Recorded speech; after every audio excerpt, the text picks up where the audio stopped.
માતાજી જય દ્વારકાધીશ બધાને। આજે આપણે રામાપીરનું ત્રીજું નોરતું છે એટલે આપણે મંદિરે દર્શન કરવા જવાનું છે એટલે આપણે ઘરેથી નીકળી જઈશું।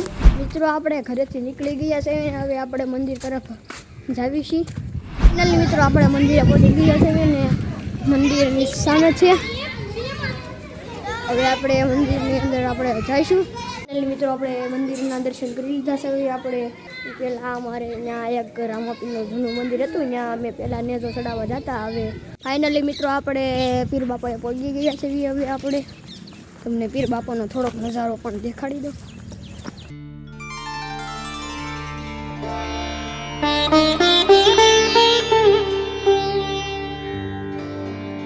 મિત્રો અમારું આ પહેલાંનું મંદિર છે પીર બાપાનું, એટલે અમે પહેલાં નેજો ચડાવવા આવતા। પહેલાં ઓલું મંદિર નહોતું, હવે પહેલાં કરતાલ જૂન મંદિર ચાલુ કરી તો અમે એ મંદિર મિત્રો આપણે અહીંયા એક ઘર છે, અહીંયા રામાપીરના બેસણા છે અને આપણે અહીંયા દર્શન કરવા આવી ગયા છે।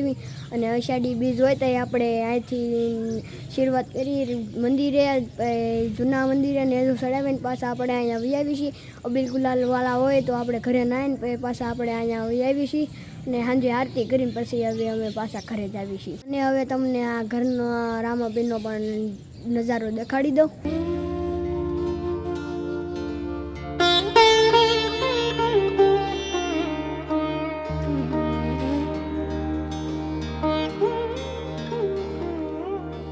મિત્રો આપણે મંદિરેથી ઘરે આવી ગયા છે, નાહી ધોઈને ફ્રેશ થઈ ગયા છીએ ને આજે આપણે ધૂળમાં જવાનું છે શેડો બહાર, એટલે હું નાહી ધોઈને ફ્રેશ થઈ ગયો છું ને પપ્પા ખાય છે એટલે આપણે પપ્પા ખાઈ લે એટલે આપણે મંદિર તરફ જઈશું। તો આપણે મંદિરે પહોંચી ગયા છે ને આપણે મંદિરે પહોંચી ગયા ત્યાં એક બોલેરો પણ આવી રહ્યો અને ઘણા બધા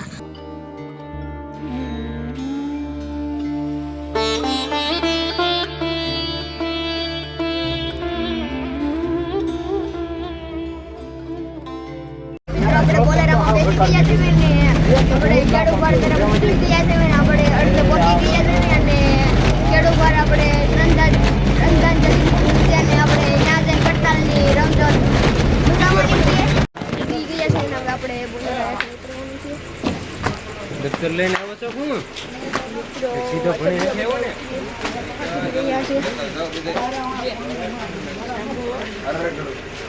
મિત્રો આપણે શેડો પર પહોંચી ગયા છે ને શ્રદ્ધાંજલિની ધૂન હતી ત્યાં આપણે પહોંચી ગયા છે ને હમણાં ઘડીક ધૂન ચાલુ થાય એટલે તમને આમાં લાઈવ જોવા મળશે।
એટલે આપણે બોલેરો સ્લેપ મારે એટલે આપણે ટોટા જઈશું। મિત્રો આપણે મંદિરે પહોંચી ગયા છીએ, તમે જોશો તો આ બધા ધૂનના સભ્યો છે ને હવે આપણે ઘર તરફ જવાનું છે।